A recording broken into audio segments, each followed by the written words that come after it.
Oke, di video kali ini gue bakal ngasih tahu ke kalian semua apa itu forex. Forex penipuan. Yes, betul teman-teman semua. Jadi forex itu banyak disalahgunain sama oknum-oknum tertentu untuk jadi lahan penipuan. Karena di industri ini hasil dari investasi industri ini tuh cukup besar ya di forex ini. Jadi banyaklah orang yang ngeiming-iming kayak bisa kaya dalam semalam kayak gitu ya. Siapa yang nggak mau ya? Kalau orang yang nggak tahu ya mungkin wah, too good to be true gitu. Bisa jadi kaya dalam semalam gitu ya. Miskinnya juga dalam semalam. Ya karena ketipu.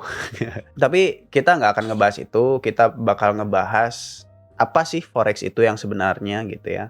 Jadi forex itu yang pertama dia itu adalah pertukaran mata uang ya, foreign exchange. Pertukaran mata uang asing, jadi ada mata uang majornya, nanti yang ditukerin ke mata uang apa gitu. Misalkan kalau di Indonesia tuh ya kayak nukerin mata uang rupiah ke dolar gitu, ke USD gitu, dolar Amerika atau rupiah ke real gitu kan. Ya cukup sering lah gitu di Indonesia terjadi gitu, yang umroh nukerin rupiahnya ke real, atau yang mau vacation ke US misalkan nukerin ke USD gitu ya. Sama lah, itu juga termasuknya itu foreign exchange gitu ya. Itu salah satu pelaku pasar forex gitu ya.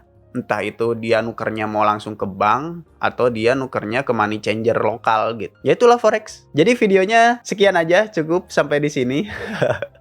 Nggak, gue bakal ngebahas lebih jauh lagi ya, lebih cukup mendalam gitu. Kenapa bisa sampai ada penipuan lah, apa segala macam yang kayak gitu. Jadi ya intinya itu, forex itu kayak gitu ya, pertukaran mata uang. Entah itu kepentingannya apa, entah itu mau cari profit dari selisih pertukaran mata uangnya, entah itu untuk vacation kayak tadi, atau untuk ngejaga misalkan nilai hartanya biar tidak berkurang gitu. Ya macem-macem lah niatnya gitu. Terus kalau misalkan di luar sana ada yang bilang, wah forex itu uang yang loss misalkan, yang rugi, itu pindah ke dompet uang yang profit gitu. Itu tidak seperti itu ya. Mungkin kalau misalkan kita main di apa ya, main di kasino mungkin ya seperti itu kejadiannya. Tapi nyatanya industri forex ini bukan kasino teman-teman semua. Jadi gua juga sempat berpikir seperti itu ya. Tapi setelah mendalami dunia forex itu kayak gimana, ternyata dunia forex itu ya luas banget. Nggak hanya semerta-merta kita duduk di meja kasino gitu, main poker, kita lempar kartu, terus kita ngebet gitu ya. Nanti yang menang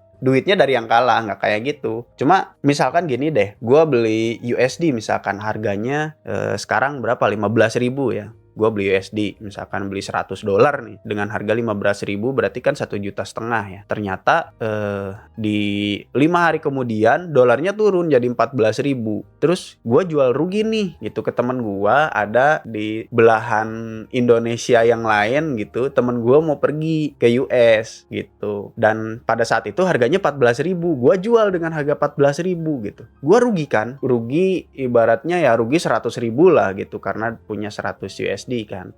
Nah, tapi teman gue itu nggak tahu menahu tentang gue yang rugi saat itu punya uang USD itu dengan beli harganya 15.000. Ya kan? Ya dia kepentingannya untuk main. Atau posisinya dibalik deh. Gue beli misalkan harganya 10.000. Waktu tahun misalkan tahun berapa ya? Tahun 2012 misalkan. Atau 2013 lah, harganya 10.000 gitu ya. Harga dolarnya. Terus sekarang harganya 15.000, gue jual ke temen gue. Dia mau pergi ke US sama nominalnya $100. Gue kan profit 500.000. Ya kan, 500.000 rupiah maksudnya. Apakah teman gue rugi? Enggak kan? Gitulah. Ya itu forex gitu. Yang terjadi di dunia forex itu gitu. Cuma banyak orang ya pemahamannya kurang tepat terhadap industri forex ini. Jadi ya dianggapnya judi lah gitu, money game, kayak dalam semalam gitu. Itu ya mindset yang salah sih di industri forex. Karena mau apapun industrinya, kalau punya mindset yang salah, pasti bekerjanya nggak akan bener. Oke, kita lanjut ke materi yang lain ya. Jadi di forex ini ada pelaku pasarnya gitu. Pelaku pasarnya siapa sih? Ya kita kalau misalkan ingin tahu masuk ke dunia forex, kita perlu tahu dulu siapa pelaku pasarnya, siapa yang punya modal besarnya, siapa penggerak pasarnya, itu kita perlu tahu dulu. Terlepas dari orang-orang yang hanya menukarkan mata uangnya untuk kepentingan transaksi aja gitu ya, nggak cari untung gitu. Jadi di forex ini ada pelaku pasarnya yang memang benar-benar dia cari untung dari situ dan modalnya gede banget. Ya mungkin kalau misalkan dibeliin rumah gua gitu ya, nggak ada harganya lah rumah gua sama dibandingin sama transaksi di mereka yang masuk ke industri forex itu.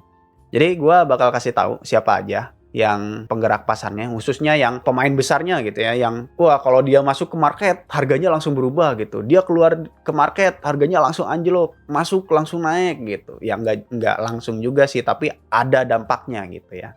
Nih, gua kasih tahu ya. Yang pertama, yang bisa ngegerakin pasar forex masif gitu ya. Terutama kalau misalkan yang kalian udah trading pasti paham lah. Di time frame kecil nih, untuk kalian yang udah pernah trading, itu apalagi yang tradingnya biasanya yang wah gue ingin kaya dengan cepat gitu, masuk time frame kecil terus ngelihat ternyata wah pergerakan harganya itu masif banget gitu, tiba-tiba ada yang dar naik gitu sampai ke awan ya, atau turun terus sampai ke kerak bumi. Itu yang melakukannya tuh yang paling besar impact-nya itu yang pertama ada bank sentral gitu. Jadi kayak bank US gitu atau bank sentral Eropa gitu ya.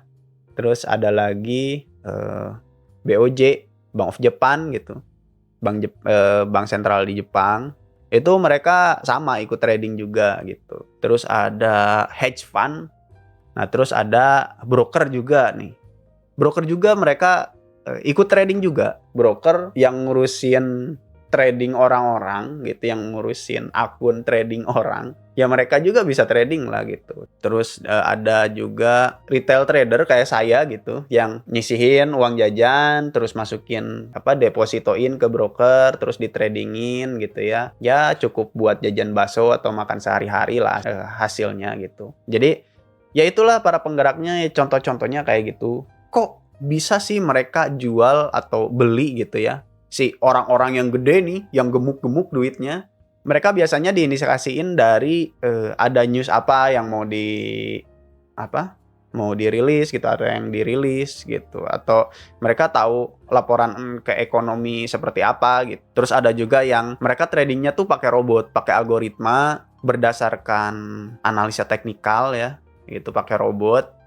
Ya berdasarkan itu aja tradingnya, pakai robot. Mereka nggak kayak robot-robot penipuan yang kayak gitu, mereka pasti robotnya coding sendiri, bukan dititipin ke orang, nitipin nih, masukin ke robot lo ya terus hilang duitnya, nggak kayak gitu. Mereka punya tim codingnya sendiri. Jadi seperti itu industri trading, industri forex khususnya. Terlepas dari orang yang nipu lah, kayak kemarin yang binomo apa segala macam gitu yang pernah penipuan. Sebenarnya hal seperti itu tuh memang udah ada dari dulu.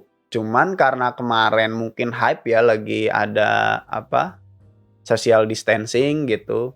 Ya karena ada COVID, orang-orang di rumah ingin cari cuan dari rumah, terus nemu yang kayak gitu, ngeklik iklannya, terus nyari referensi gimana caranya bisa profit dari situ. Ya muncullah orang-orang yang mengafiliasikan binary option ini, terus duitnya masuk 70% ke afiliatornya gitu.